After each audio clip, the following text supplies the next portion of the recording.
Hi, my name is David Balby. I'm a PGA golf professional, and I've been teaching golf for over 30 years.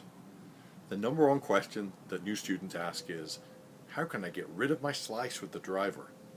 So today we're going to talk about some of the causes of the slice and how a couple of quick adjustments to your setup position can help you get rid of that slice and get more distance right now.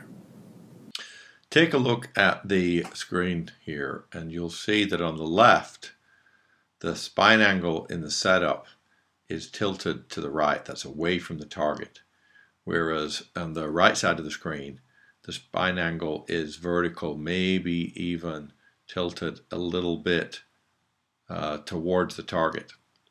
So what happens here is that we look down the line and you can see that the one on the left is the chest is parallel to target line, and the one on the right, the chest is aiming left.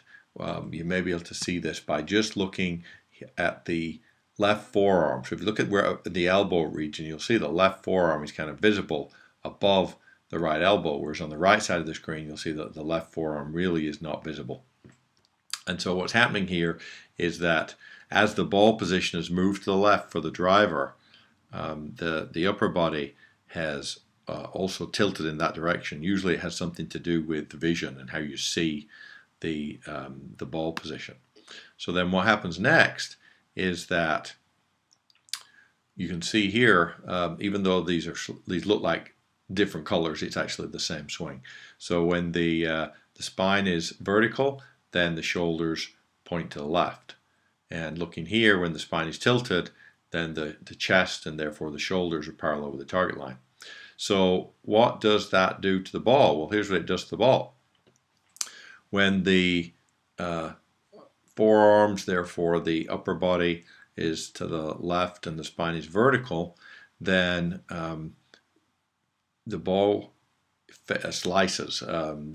Even though this ball looks like it finishes left of the target, it actually did start off left and then fade back. The important numbers to look at here are the smash factor, the 1.31, which is the quality of the contact. And so when you look over here and see what happened, the path of the club was 4 degrees outside in. The face angle is 1, which means the face is actually 3.4 degrees open. And if you look in the bottom left-hand corner, you'll see that the angle of attack is 4 degrees, so it's a downward angle of attack. Now, as we move on here and look at the other one, where the spine is tilted to the right and the upper body is aligned, you'll see that the smash factor number went all the way up to 1.39, so much more efficient contact. And even though the club head speed was a little lower on this swing, the ball actually went farther because of the improved smash factor. Now, if we look here at the club path numbers, you'll see highlighted here the swing plane. Here the swing plane was slightly inside out, and the face angle 1.6 right, which means that the face was actually slightly closed, so that would promote a draw. And here the angle of attack is 3.1 upwards, and so the combination of the path and the angle of attack all contributes to the smash factor being greater. So if you want to hit your driver straighter, maybe even get a little draw, you have to set up with your chest and your forearms and your shoulders all parallel to the target line and the spine tilted a little bit to the right.